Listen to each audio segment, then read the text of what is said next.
నిజం నిజం నిజం ఇది నిజం నిజం. మీ అందరికీ కూడా ప్రభువైన యేసుక్రీస్తు నామములో ప్రత్యేకమైన వందనాలు, ధన్యవాదాలు తెలియజేస్తున్నాను. నా పేరు డానియల్ అబ్రహాం. తిరుపతి ప్రాంతంలో ప్రభు యొక్క సేవ చేస్తున్నాం. మా ఒక పరిచర్య పేరు లివింగ్ గాడ్ మిరాకిల్ మినిస్ట్రీస్. దేవుడు ఈరోజు వరకు అనేక అద్భుతాలు, అనేక ఆశ్చర్యాలు ఈ సేవ ద్వారా జరిగిస్తూ ఉన్నాడు. అనేక మంది రక్షణ పొంది ఉన్నారు మా సేవ ద్వారా. ఫోన్ చేసి మరి ఈ యొక్క కార్యక్రమం గురించి మీరు తెలియచేసిన అభిప్రాయాలను బట్టి ఎంతో సంతోషం. ఈరోజు కూడా దేవుని వాక్యాన్ని మనం ధ్యానించుకోబోతున్నాం. మనం ధ్యానించబోయే దేవుని వాక్యం ఏమిటంటే, మీరు నా తట్టు తిరుగుడి, నేను మీ తట్టు తిరిగేదను. మనం దేవుని తట్టు తిరిగితే దేవుడు మన తట్టు తిరుగుతాడంట. ఇది చూడండి ఎంత ఆశ్చర్యమో. దేవుణ్ణి మన తట్టు తిప్పడమే కష్టం అనుకుంటాం మనమంతా, కానీ దేవుడు చెప్తున్నాడు, మీరు తిరిగితే నేను మీ తట్టు తిరుగుతాను. ఎంత ఆశ్చర్యం చూశారు. ప్రపంచాన్ని సృష్టించిన వాడిని తిప్పడం పెద్ద విషయం కాదు, మనం తిరగడమే చాలా కష్టమైపోతుంది. అవును కదా? ఎన్ని అద్భుతాలు చూస్తూ ఉన్నా మన ఆలోచనలు లోకం తట్టే ఉంటుంది. ప్రియమైన దేవుని బిడ్డలారా, జకరియా గ్రంథం 1వ అధ్యాయం 3వ వచనమును మనం ధ్యానించుకుందాం. కాబట్టి నీవు వారితో ఇట్లనుము, సైన్యములకు అధిపతియగు యెహోవా సెలవిచ్చినది ఏమనగా, మీరు నా తట్టు తిరిగిన ఎడల నేను మీ తట్టు తిరుగుదును అని సైన్యములకు అధిపతియగు యెహోవా సెలవిచ్చుచున్నాడు. చూసారా? దేవుడు చెప్తున్నాడు, మీరు నా తట్టు తిరగండి, నేను మీ తట్టు తిరుగుతాను కదా. ఎవరు పెద్దవాళ్ళు వీళ్ళల్లో? మనిషి పెద్దవాడా, దేవుడు పెద్దవారా? దేవుని బిడ్డలారా, తప్పకుండా దేవుడే పెద్దవాడు. దేవుడైన వాడు తెలియజేస్తున్నాడు, మీరు నా దగ్గరికి వస్తే నేను మీ దగ్గరికి వస్తాను. ఎంత ఆశ్చర్యం చూసారా? మనం వెళ్తే ఆయన వస్తాడంట. దేవుని బిడ్డలారా, ఎంత గొప్ప మాట ఇది. హల్లెలూయా. మనుషుల్ని తిప్పడం చాలా కష్టం. ఒక మనిషిని దేవుని వైపు నడిపించడం చాలా కష్టం. దేవుని గురించిన ఆలోచనలు వానిలో ప్రవేశింపజేయడం చాలా కష్టం. చూసారా? దేవుడు దీన్ని ఎరిగి ఉన్నాడు. ఈరోజు చాలామంది ప్రయత్నం చేస్తూ ఉంటారు, నేను పరిశుద్ధంగా జీవిస్తాను, సాక్షిగా ఉంటాను, దేవునికి ప్రియంగా జీవిస్తానని చెప్పి చాలామంది ప్రయత్నం చేస్తారు. కానీ ఎప్పుడు కూడా వాళ్ళ జీవితంలో గెలిచేది జరగదు. మనుషులు తమ యొక్క ఎంతగానో ప్రయత్నం చేస్తూ ఉంటారు, నేను పరిశుద్ధంగా జీవిస్తాను, సాక్షిగా ఉంటాను. అది వారి వల్ల కాదు. దేవుడు దీన్ని ఎరిగి ఉన్నాడు. యెర్మీయా గ్రంథము 10వ అధ్యాయం 23వ వచనం మనం చూసినట్లయితే, యెహోవా తమ మార్గము నెరవేర్చుకొనుట నరుల వశము లేదనియు, మనుష్యులు తమ ప్రవర్తన యందు సన్మార్గమును ప్రవర్తించుట వారి వశములో లేదనియు నేను ఎరుగుదును. చూసారా? దేవుడికి తెలుసు మీరు మంచి మార్గములో నడువుట, మీరు సన్మార్గములో నడువుట మీ వల్ల కాదు. మీరు ఎంత ప్రయత్నం చేసినా మీరు మంచి వాళ్ళగా జీవించలేరు. ఇది దేవుడి వల్లనే అవుతుంది. కాబట్టి మనమేం చేయాలి? నేనే నా దేవుని యొక్క సహాయం లేకుండా మంచివాడిగా బ్రతుకుతాను, పరిశుద్ధంగా జీవిస్తానని చెప్పి అందరూ అనుకుంటూ ఉంటారు. మనం కూడా టీవీల్లో, పత్రికల్లో చూస్తూ ఉంటాం, వీళ్ళు చాలా మంచి వాళ్ళు, చాలా గొప్ప వాళ్ళు అనుకుంటాం. అకస్మాత్తుగా ఏదో ఒక అబద్ధమైన కెమెరాలు పెట్టి, దాచిపెట్టి కెమెరాలు తీసేస్తూ ఉంటారు. వాళ్ళు ఒరిజినల్ క్యారెక్టర్ మీరు చూడండి. అవును దేవుని బిడ్డలారా, మీరు మంచోళ్ళు అనుకున్న వాళ్ళు వెనకాల ఎన్నో పాపాలు ఉంటాయి. మీరు మంచి వాళ్ళు, గొప్ప వాళ్ళు, జ్ఞానులు అనుకున్న వాళ్ళే ఎన్నో పాపాలకు బానిసలుగా ఉంటారు. దేవుని బిడ్డలారా, దేవుడు దీన్ని ఎరిగి ఉన్నాడు. మీరు మీ జీవితాన్ని సక్రమంగా నడిపించుకోవడం మీ వల్ల కాదు, నా వల్ల కాదు. మనం దేవుని తట్టు తిరిగినట్లయితే మన జీవితాన్ని మనం సరి చేసుకోగలం. మీ జీవితం కూడా సరి అవ్వాలని మీరు ఆశపడుతున్నారా? అయితే ఈ వాక్యమును అంతం వరకు చూడాలని ప్రేమతో మనవి చేస్తున్నారు. మీరు తప్పకుండా దేవుని కార్యాలు మీ జీవితంలో చూస్తారు. చాలామంది తమ జీవితాన్ని చక్కబెట్టుకోలేక, దేవుడితో ఉండలేక పారిపోతూ ఉంటారు. చూడండి, దేవుడు మహా వెలుగండి, చాలా గొప్ప వెలుగండి దేవుడు. ఆయన వెలుగుకు నువ్వు దాచుకొని పరిగెట్టినట్లయితే, ఆ వెలుగులోంచి నువ్వు దూరం వెళ్ళినట్లయితే నువ్వే చీకటి అవుతావు. నువ్వు చీకటిలో ఉన్నట్లయితే దేవుణ్ణి చూడలేవు, దేవుని మార్గంలో నడవలేవు, ఇంకా పాపం నిన్ను కమ్ముకుంటుంది. దేవుని బిడ్డలారా, ఇజ్రాయేలు ప్రజల్ని చూసి దేవుడు అన్నాడు, ఎందుకంటే వాళ్ళల్లో చాలా మంది దేవుని యొక్క ఆజ్ఞల్ని పాటించకుండా, దేవుని పద్ధతుల్లో వెళ్లకుండా ఉండేవాళ్ళు అనేకులు ఉన్నారు. బైబిల్ గ్రంథంలో మనం చూసినట్లయితే నిర్గమకాండం 32వ అధ్యాయం 9వ వచనము, 33వ అధ్యాయం 3వ వచనము, 34వ అధ్యాయం 9వ వచనములో రాయబడి ఉంది, వాళ్ళు లోబడనొల్లని ప్రజలు అని. అవును దేవుని బిడ్డలారా, లోబడనొల్లని ప్రజలు అని రాయబడి ఉంది. వాళ్ళు లోబడనొల్లని ప్రజలు. చూసారా, దేవుడే మాట్లాడితే కూడా ఆయనకి లోబడలేదు. దేవుని బిడ్డలారా, దేవుడు నీతో మాట్లాడినట్లయితే నువ్వు నేను ఏం చేయాలి? మొదటగా లోబడాలి. దేవుడు వచ్చి నీతో మాట్లాడుతూ ఉన్నాడు. మనం వెళ్ళి గొప్ప వాళ్ళ అపాయింట్మెంట్ తీసుకొని ఎదురు చూస్తూ కాచుకొని ఉంటాం. ఈరోజు చూసావా, దేవుడు నీ అపాయింట్మెంట్ తీసుకున్నట్లు ఉన్నది. హల్లెలూయా. దేవుని బిడ్డలారా, ఎందుకంటే నీవు నేను మారాలని దేవుడు ఆశపడుతున్నాడు. దేవుని బిడ్డలారా, దేవుడు మనతో మాట్లాడినప్పుడు మనం ఏం చేయాలి? హెబ్రీయుల పత్రిక 4వ అధ్యాయం 7వ వచనంలో సెలవిస్తుంది, దేవుడు నీతో మాట్లాడినప్పుడు నువ్వు నీ హృదయాన్ని కఠినపరచుకోకూడదు. నీ హృదయం లోపల దేవుని వాక్యాన్ని పోనీయాలి. దేవుని వాక్యం నీ లోపలికి రానియాలి. దేవుడు నీతో మాట్లాడినప్పుడు నువ్వు వెంటనే ఏం చేయాలి? నీ హృదయాన్ని కఠినపరుచుకున్నట్లయితే, దేవుడు నీలో రాలేడు. దేవుని బిడ్డలారా, దేవుడు మనతో మాట్లాడడమే మన అదృష్టం. ఈరోజు మీతో మాట్లాడుతూ ఉన్నాడు. ఏమని మాట్లాడుతున్నాడు? మీరు నా తట్టు తిరగండి, నేను మీ తట్టు తిరుగుతాను. దేవుని బిడ్డలారా, దేవుని తట్టు తిరగనీయకుండా చేసేది ఏమిటంటే పాపం. చూడండి, కొన్ని సంవత్సరాలకు ముందు ఒక సంఘటన జరిగింది. ఏమిటంటే, రైనార్డ్ బోన్కే అనే ఒక గొప్ప ఉద్యమ సేవకుడు ఒక ఆయన ఉన్నాడు. ఆయన ఆఫ్రికా దేశంలో ఒక అద్భుతమైన ఉద్యమాలు తీసుకొస్తూ ఉన్నాడు. అనేకులు యేసు ప్రభుని నమ్ముతూ, అనేకులు ప్రభు అయిన యేసుక్రీస్తు నామంలో రక్షించబడుతూ ఉన్నారు. ఒక రోజు ఏమైందంటే, ఇంట్లో ప్రయాణం చేస్తూ ఉన్నాడు. చూడండి, ఆయన పక్కన దేవుణ్ణే నమ్మని ఒక వ్యక్తి వచ్చి కూర్చున్నాడు. ఆయన చెప్పారు, ఈయన రైనార్డ్ బోన్కే గారిని చూసి గుర్తుపట్టాడు వెంటనే. ఓహో, ఈయన టీవీలో కనబడుతూ ఉంటాడు ఎక్కువగా అని చెప్పి ఆయన పక్కన కూర్చొని, అయ్యగారు మీతో ఒక మాట అంటాను, మీరేమనుకోవద్దండి అన్నాడు. ఏంటయ్యా, మీరు అడగండి, పర్వాలేదు, అనేకుల ప్రశ్నలకు నేను సమాధానం చెప్పగలను, దేవుడు నాకు ఆ శక్తిని ఇచ్చాడు అన్నాడు. ఏంటండి మీ ప్రశ్న చెప్పినప్పుడు ఆయన అడిగాడు. ఏమని చెప్పాడంటే, ఏం లేదండి, యేసు ప్రభు రక్తంలో శక్తి ఉంది అని చెప్పి మీరు ప్రతిసారి ప్రసంగంలో గట్టిగా అరిచి ప్రసంగం చేస్తూ ఉంటారు. ఇప్పుడు 2000 సంవత్సరాలకు ముందు రక్తం కార్చి సిలువలో మరణించిన యేసు ప్రభు రక్తానికి ఇంకా శక్తి ఉందని చెప్పి మీరు ఎట్ట చెప్తున్నారండి? ఒకవేళ నిజంగానే యేసయ్య రక్తానికి శక్తి ఉంటే మరి ఈ రోజుల్లో, అంటే ఎంతో మంది లోకంలో పాపులు ఉన్నారు కదా, ఇంకా ఈ రోజుల్లో కూడా ఎంతో పాపాత్ములు ఉన్నారు, పొరపాట్లు చేసేవాళ్ళు ఉన్నారు, అనేక అన్యాయాలు చేసేవాళ్ళు ఉన్నారు. ఒకవేళ యేసయ్య రక్తంలోనే శక్తి ఉంటే ఇప్పుడు ఎందుకు పాపాత్ములు ఉన్నారు? అందరూ పాపాలు వెళ్ళిపోవాలి కదా, అందరూ మంచోళ్ళు అవ్వాలి కదా, మీరు చెప్పేదంతా అబద్ధము అన్నాడు. వెంటనే రైనార్డ్ బోన్కే గారు ఇదేదో పెద్ద సమస్యగా ఉందని చెప్పి ఆయన పిలిచి, అయ్యా ఈ సమస్యను తీసి పక్కన పెట్టండి, మీతో ఒకే ఒక ప్రశ్న అడుగుతాను. ఏంటి ప్రశ్నకు ప్రశ్న సమాధానం అవుతుందా అంటే, లేదు నేను అడిగి దానికి సమాధానం చెప్పండి అన్నాడు. ఏంటి విషయం చెప్పండి అన్నాడు. అప్పుడు ఆయన చెప్పారు, ఏంటి లేదండి, ప్రపంచంలో ఈరోజు ఎన్ని రకాలైన సోపులు ఉండొచ్చు అన్నాడు. అప్పుడు ఆయన చెప్పమైన సోపు కంపెనీలు ఉన్నాయి, విస్తారమైన సోపులు తయారు చేస్తున్నారు కదా అన్నారు. అయితే ప్రపంచంలో ఉండే ప్రతి మనిషికి సోపు ఉందా అంటే, ఒక్కొక్క మనిషికి 100 సోపులు ఉంటాయి, అలాంటి సోపులన్నీ తయారు చేస్తారు. అయితే రోడ్డు పక్కన మనం చూసినట్లయితే ఎంతో మంది స్నానాలు చేయకుండా అశుద్ధమైన శరీరంతో కంపు కొట్టుకుంటూ మరి ఎంతో మంది బిచ్చగాళ్ళు పిచ్చి వాళ్ళు తిరుగుతూ ఉన్నారే, వాళ్ళ కంపంతా పోవాలి కదా సోపులు ఉన్నట్లయితే అని చెప్పి ఈ రైనార్డ్ బోన్కే గారు అడిగారు. అప్పుడు ఆయన చెప్పాడు, అదెట్ట అవుతుంది, సోపు తీసుకోవాలి, నీళ్లు తెచ్చుకోవాలి, బాగా రుద్ది స్నానం చేస్తే ఆ సోపు ఏం చేస్తుంది, ఒంట్లో ఉండే ఆ అశుద్ధం అంతా కంపంతా వదలగొడుతుంది కదా, అలా చేయకపోతే ఎలా పోతుందండి వాళ్ళ యొక్క అశుద్ధమైన మురికి అని చెప్పాడు. అప్పుడు రైనార్డ్ బోన్కే గారు చెప్పారు, ఇదేలాగే లోకంలో పాపాత్ములు ఎంతో మంది ఉండొచ్చు, అనేకమైన పాపాలు చేసే వాళ్ళు ఉండొచ్చు, కానీ యేసు ప్రభు దగ్గరికి ఎవడైతే వచ్చి తమ పాపములను ఒప్పుకుంటున్నాడు, తమ పొరపాట్లను ఒప్పుకుంటున్నాడు, వానిని మాత్రమే యేసు రక్తం విడిపిస్తుంది.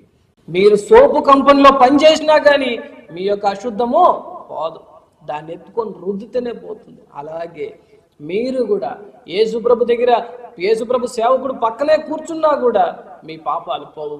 మీరు పాపాలు ఒప్పుకుంటే మీ పాపములు పోతాయని చెప్పగానే ఆయన అలాగా చూస్తూ ఉండిపోయాడు, గమ్ముగా వెళ్ళిపోయాడు. వెంటనే రైనార్డ్ బోన్కే గారు దేవుడిని స్తుతించారు, దేవా నువ్వు ఇచ్చిన జ్ఞానాన్ని బట్టి. ఫ్లైట్ దిగి ఆయన దిగిపోతున్నప్పుడు వెంటనే ఒక వ్యక్తి ఈయన షోల్డర్ మీద చేతులు వేశాడు. ఈసారి ఎవరబ్బా అని చెప్పి ఈయన తిరిగి చూస్తే అదే దేవుని నమ్మకం లేని వ్యక్తి. దేవుడంటే నమ్మని వ్యక్తి అక్కడ నిలబడుకున్నాడు. ఇంకా ఏంటయ్యా నీ డౌట్, ఇంకా ఏమన్నా ఉంటే చెప్పు, నేను క్లియర్ చేస్తాను, నాకు ఎంత టైం అయినా పర్వాలేదంటే, అయ్యా ఏమీ లేదు, నా డౌట్ అంతా క్లియర్ అయింది, నాకు ఒక చిన్న ప్రార్థన మీరు చేయండి అన్నాడు. హల్లెలూయా. మన దేవుడు ఎంత గొప్పవాడు కదా. మీరు నేను ఆయన దగ్గరికి వచ్చినట్లయితే మన పాపముల నుండి ఆయన విడిపిస్తాడు. మీ పాపములు నా పాపములు విడిపించబడతాయి. దేవుని బిడ్డలారా, పాపం ఒక్కసారి నిన్ను పట్టుకున్నట్లయితే, నీ వంశ పారంపర్యంగా వచ్చే పొరపాట్లు నిన్ను పట్టుకున్నట్లయితే అది నిన్ను నాశనం చేయకుండా మానదు. ఈరోజే పాపాన్ని విడిచిపెట్టడానికి ప్రయత్నం చేయి. మీరు కూడా ఆ వ్యక్తిలాగా యేసయ్య దగ్గరికి వచ్చినట్లయితే ఆయన మీ పాపములను కూడా క్షమించడానికి సిద్ధంగా ఉన్నాడు. యాకోబు పత్రిక 4వ అధ్యాయం 8వ వచనం మనం చూసినట్లయితే, దేవుని యొద్దకు రండి, అప్పుడు ఆయన మీ యొద్దకు వచ్చును. చూసారా, దేవుని యొద్దకు రండి, మీరు రండి, ఆయన మీ యొద్దకు వస్తాడు. దేవుడు ఎప్పుడూ సిద్ధంగానే ఉన్నాడు, మనమే సిద్ధపడటం లేదు. దేవుని బిడ్డలారా, నీ మనసు ఒప్పుకోదు, నీ శరీరం ఒప్పుకోదు, నీ పాపములు ఒప్పుకోదు. ఎందుకంటే దేవుని యొద్దకు వెళ్తే నువ్వు పరిశుద్ధుడు అవుతావు. ఆదాములో మరుగైన ఆ ఒక స్వభావము నీలో బయటికి వస్తుంది. అది దేవుడే తీసుకొస్తాడు. మీరు దేవుని యొద్దకు వచ్చినట్లయితే ఆయన మీ యొద్దకు వస్తాడు. దేవుని బిడ్డలారా, మనం ఆయన దగ్గరికి రావాలి. అపోస్తలుల గ్రంథం 3వ అధ్యాయం 20వ వచనాన్ని మనం చదువుకున్నట్లయితే, మీ కొరకు నియమించిన క్రీస్తు యేసును ఆయన పంపునట్లును మీ పాపములు తుడిచివేయబడు నిమిత్తమును మారు మనస్సు నుండి తిరుగుడి. హల్లెలూయా. మారు మనస్సు నిమిత్తం పాపం తొడవబడాలి, పాపం కడగబడాలి. 1 యోహాను 1వ అధ్యాయం 7వ వచనం సెలవిస్తుంది, మీరు ఒప్పుకుంటే దేవుడు నమ్మదగినవాడు, మన పాపములన్నిటినీ ఆయన క్షమిస్తాడు, అన్ని పాపములు వెళ్ళిపోతాయి. దేవుని బిడ్డలారా, దేవుని తట్టు తిరగడమే కష్టం. అది తిరిగారంటే దేవుడే నీ తట్టు తిరుగుతాడు, దేవుడు నీ తట్టు తిరుగుతాడు. పాపం నిన్ను కట్టిపడేస్తుంది. దేవుని బిడ్డలారా, ఒక ఊరిలో ఒక సాంప్రదాయం ఉండేది. ఎందుకంటే ఆ ఊర్లో చాలా కోతులు ఆ ఊర్లో పండే ప్రతి పంటలను, ప్రతి ఇంటిని దాడి చేసి నాశనం చేసేది. ఆ ఊరు ప్రజలందరూ కూడా ఒక ఉపాయాన్ని కనిపెట్టారు. ఏమిటంటే, ఆ కోతులను తరమడానికి వాళ్ళు ఒక ఉపాయాన్ని కనిపెట్టారు. ఏమిటి ఆ ఉపాయం అంటే, వాళ్ళు ఏం చేస్తారంటే, ఒక పామును చంపి ఒక పెద్ద కవర్లో వేసి దాని లోపల ఆ పామును, చనిపోయిన పామును వేసేసి ఈ కోతులుండే ఆ ప్రాంతంలో చుట్టూ కూడా అవి తినే ఆహారాన్ని వేసేవారు. ఈ కోతులు ఏం చేస్తాయంటే, అన్ని కోతులు తింటూ అక్కడికి వస్తాయి, కానీ ఒక కోతి మాత్రం ఆ ఒక కవర్ని లోపల ఏదో ప్రత్యేకమైన ఆహారం ఉందని చెప్పి ఆ కవర్ను కొట్టుకొని పరిగెడతాయి. ఏదైనా ఒక కోతి ఏం చేస్తుంది, దాని లోపల చేతులు వదిలి పైకి తీస్తే పాము ఉంటుంది. అది చనిపోయిన పాము అని తెలియకుండా అదేం చేస్తుందంటే, ఈ పామును విడిచిపెడితే మన కొరికేస్తుందని చెప్పి అలాగే పట్టుకొని ఉంటుంది. చూడండి, ఆ పాము పట్టుకున్న కోతి ఎక్కడికి వెళ్తుంది, అన్ని కోతులు వెనక్కే వెళ్తాయి. ఈ కోతి చేతిలో పాము ఉండడం చూసి అన్ని కోతులు పరిగెడతాయి. ఇలా ఊరు మొత్తం కూడా అన్ని కోతులు కలిలాడుతూ తిరుగుతూ ఉంటాయి. ఆ ఊరంతా కూడా తిరిగి ఆఖరికి ఆ ఊరు వదిలి బయట ఊరికి వెళ్ళిపోతుంది. కానీ ఆ ఊరు వదిలి బయటికి వెళ్ళిన ఆ కోతులు, ఈ కోతి మాత్రం తన చేతుల్లో ఆ పాము అట్టే పట్టుకుంటుంది. ఎన్ని రోజులు పట్టుకుంటుంది తెలుసా కోతి? కంటిన్యూగా పట్టుకుంటానే ఉంటుంది. 2 రోజులైనా, 3 రోజులైనా, 4 రోజులైనా, 5 రోజులైనా ఆ కోతి అది బతికే ఉంటుందని చెప్పి తన మనసులో, అది బతికే ఉంటుందని చెప్పి తన మనసులో అనుకొని దాన్ని వదిలిపెట్టడు. వదిలితే ఎక్కడ నన్ను కాటేస్తుందో అని చెప్పి ఎప్పుడు చేతుల్లో పట్టుకుంటుంది. దేవుని బిడ్డలారా, ఆ 1 వారం, 5 రోజులు, 6 రోజులు, 7 రోజులు, 1 వారం అయిన తర్వాత ఆ పాము కుళ్ళిపోయి అశుద్ధంగా మారిపోయి కొద్దిగా అది కట్ అయిపోయి కింద పడిపోతూ ఉంటుంది. అయినా ఆ కోతి విడిచిపెడుతుంది. ఆఖరికి ఏమీ లేదనుకున్న తర్వాత ఆ కోతి దాన్ని మెల్లిగా చేతి పిడికెలను విడిచిపెడుతుంది. విడిచిపెట్టిన తర్వాత తన చేతులతో అది చూస్తుంది. అశుద్ధమైన ఆ వాసనకి ఏం చేస్తుందంటే రుద్దడం మొదలెడుతుంది. కింద ఎక్కడ పడితే అక్కడ రుద్దడం మొదలెడుతుంది. దాంట్లోంచి ఒక పుండులాగా తయారై దాంట్లోంచి రక్తమంతా కారిపోతూ ఉంటుంది. దేవుని బిడ్డలారా, ఇదే పాపం. ఆఖరికి ఏం చేస్తుంది తెలుసా కోతి?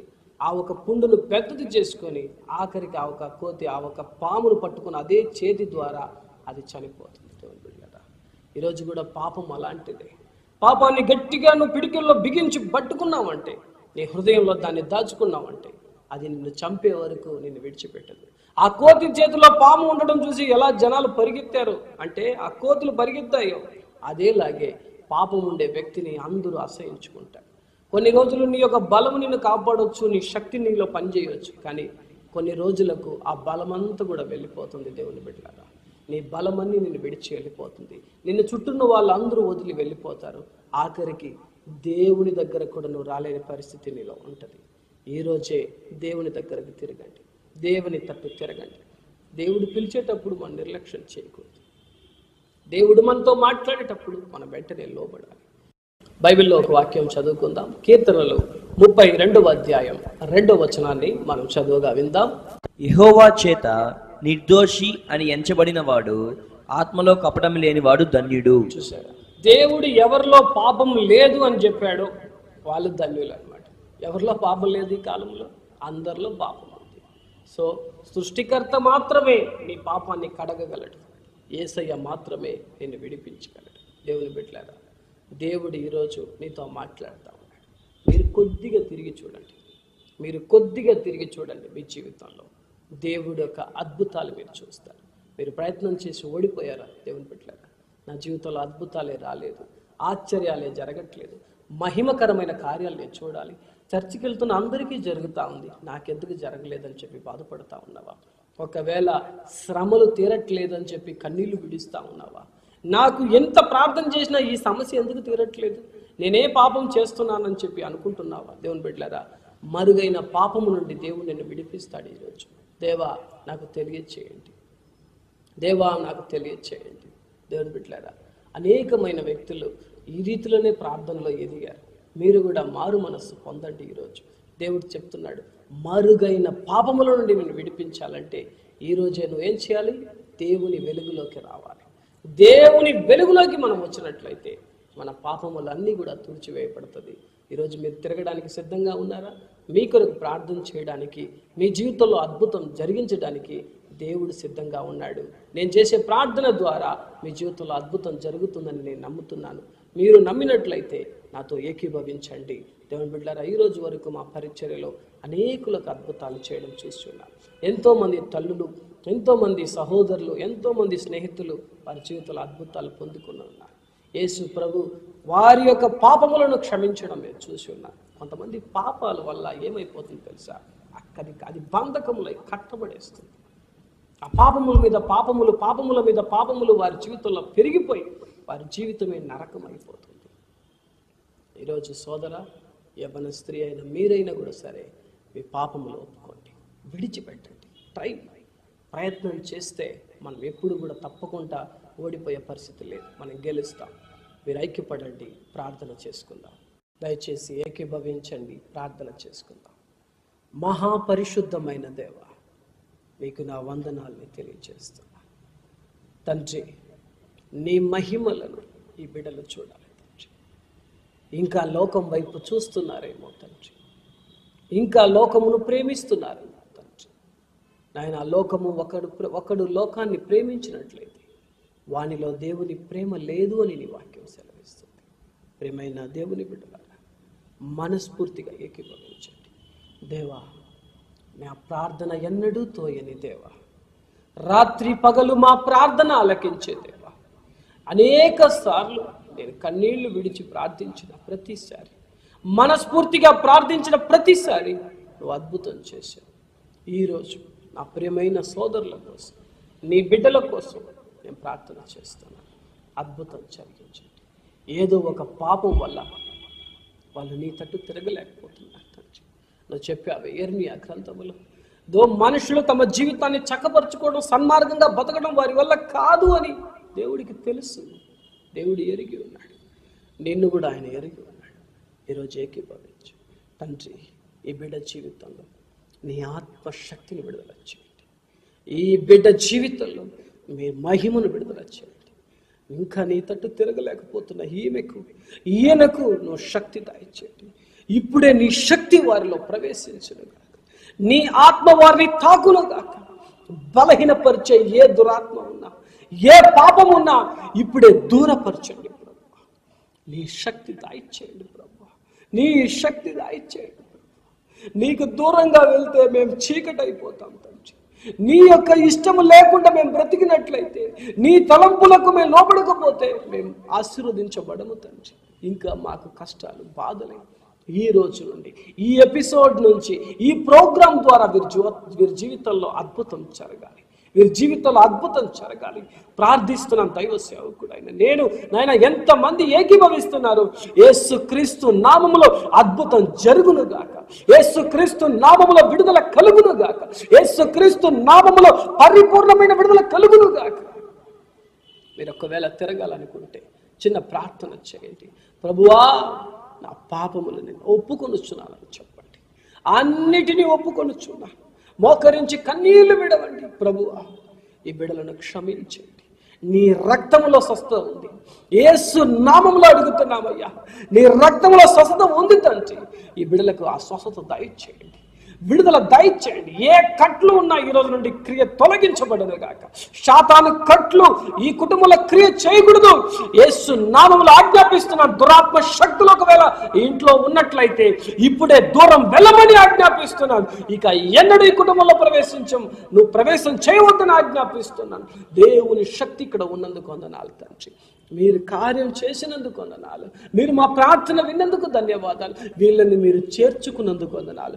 వీళ్ళు నీ తట్టు తిరిగిన తర్వాత నీ వెలుగుతో నింపినందుకు వందనాలు చెల్లిస్తూ, ప్రతి ఒక్కరిని ఆశీర్వదిస్తూ, ఈ కార్యక్రమాన్ని ముందుకు తీసుకెళ్ళడానికి నువ్వు చేసిన అద్భుతాలను బట్టి వందనాలు చెల్లిస్తూ, యేసు నామములో ప్రార్థించి ఆశీర్వదించి వేడుకొనుచున్నాను తండ్రి. ఆమేన్, ఆమేన్, ఆమేన్. దేవుని ప్రార్థన విని ఉన్నాడు. ఇక మీదట మీరు ఆయన తట్టు తిరిగిన తర్వాత వెనుక తట్టు మాత్రం తిరగవద్దు. వెనుక తట్టు తిరిగి మనం ముందుకు సాగలేము. దేవుని బిడ్డలారా, ఎన్నిసార్లు వెనుక తిరుగుతాం మనం? దేవుడు చెప్తున్నాడు, నాగటి మీద చేయి వేసి వెనుక తిరుగువాడు నాకు పాత్రుడు కాదు. మీరు దేవునికి పాత్రులుగా ఉండాలంటే ఈ రోజు నుండి ముందుకు సాగండి. మీ ముందు యేసయ్య నడుస్తూ ఉన్నాడు. God bless you. Praise the Lord. ప్రియమైన వారలారా, మీతో ఒక మాట. మరి నేను ఈ ప్రభు సేవ మార్గంలో సాగిపోతుండగా అనేక సమస్యలు, అనేక బాధలు, అనేక దుఃఖములు నా జీవితంలో కలిగినప్పుడు దేవుని వాక్యము నన్ను బలపరిచి మాటలన్నీ కూడా పాటలుగా నేను రిలీజ్ చేయడం జరిగింది. మరి ఇప్పటి వరకు సజీవ స్వరాలు అనే మొదటి ఆల్బమ్ని మేము రిలీజ్ చేశాం. తర్వాత నీకోసమే ప్రభు అనే వీడియో ఆల్బమ్ని మేము రిలీజ్ చేయడం జరిగింది. మూడవదిగా నీకోసమే ప్రభు థర్డ్ వాల్యూమ్ని మేము రిలీజ్ చేశాం. ఈ పాటలు వీడియో ఆల్బమ్గా మీకు దొరుకుతుంది. వీటన్నిటితో పాటు మరి న్యూ తెలుగు గాస్పల్ హిట్స్ అని మరి 30 MP3 సాంగ్స్ ఉన్నాయి. వీటితో పాటు 9 ట్రాక్స్, అంటే మీ సొంత వాయిస్తో మీ చర్చిలో కానీ మీటింగ్స్లో కానీ మీరు పాడుకోవడానికి ఉపయోగకరంగా 9 ట్రాక్స్ని మేము మీకు అందిస్తూ ఉన్నాం. ఇది మాత్రం కాకుండా ఒక అరగంట సేపు praise and worship, 30 minutes praise and worship, స్తుతి ఆరాధన ఈ యొక్క ఆల్బంలో మీకు ఉచితంగా ఇవ్వబడుతుంది.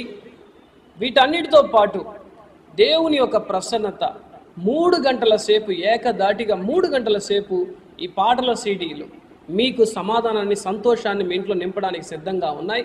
మరి కావలసిన వారు కింద కనబడుతున్న స్క్రోల్ అవుతున్న ఫోన్ నంబర్స్కి వెంటనే ఫోన్ చేయండి. ఈ పాటల సీడీలు మీకు పంపించడానికి మేము ఎంతో ఇష్టపడుతున్నాం.